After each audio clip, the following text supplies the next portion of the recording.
ഈ വീഡിയോ എന്തായാലും സേവ് ചെയ്ത് വെച്ചോ, നിങ്ങൾക്ക് ഉപകാരപ്പെടും. കിടിലൻ രുചിയിൽ അവിയൽ ഉണ്ടാക്കാം. പച്ചക്കറികളെല്ലാം നീളത്തിൽ മുറിച്ച് ഒരു മൺചട്ടിയിലേക്ക് ഇട്ട് കൊടുക്കാം. ഇതിലേക്ക് 3 പച്ചമുളക് നീളത്തിൽ കീറി ഇട്ട് കൊടുക്കാം.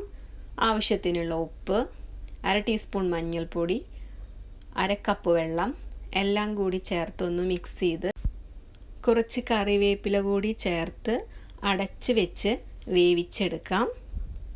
ഇത് വെന്ത് വരുന്ന സമയം കൊണ്ട് നമുക്കൊരു അരപ്പ് റെഡിയാക്കാം. തേങ്ങ, ചെറിയ ജീരകം, ചുവന്നുള്ളി ഇവയെല്ലാം ഒന്ന് ചതച്ചെടുക്കാം. കഷ്ണങ്ങൾ ഇടയ്ക്ക് മൂടി തുറന്നൊന്ന് ഇളക്കി കൊടുക്കണം. കഷ്ണങ്ങൾ വെന്തതിന് ശേഷം ചതച്ച് വെച്ചിട്ടുള്ള മിക്സ് ഇതിലേക്ക് ഇട്ട് കൊടുക്കാം. എല്ലാം കൂടി ഒന്ന് ഇളക്കി മിക്സ് ചെയ്ത് പൊത്തി അടച്ച് വെച്ച് ഒന്ന് ആവി കയറ്റിയെടുക്കണം. ശേഷം ഇതിലേക്ക് 1/2 കപ്പ് തൈര് ചേർത്ത് നന്നായിട്ട് ഇളക്കി യോജിപ്പിച്ചെടുക്കാം.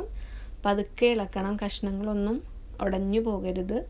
എന്നിട്ടൊന്ന് അടച്ച് വെച്ച് ആവി കയറ്റിയെടുക്കാം. 1 ടേബിൾ സ്പൂൺ വെളിച്ചെണ്ണ ചേർത്ത് കുറച്ച് കറിവേപ്പിലയും കൂടി തൂവി അടച്ചു വയ്ക്കാം. നമ്മുടെ സ്വാദിഷ്ടമായ അവിയൽ ഇവിടെ റെഡി ആയിട്ടുണ്ട്.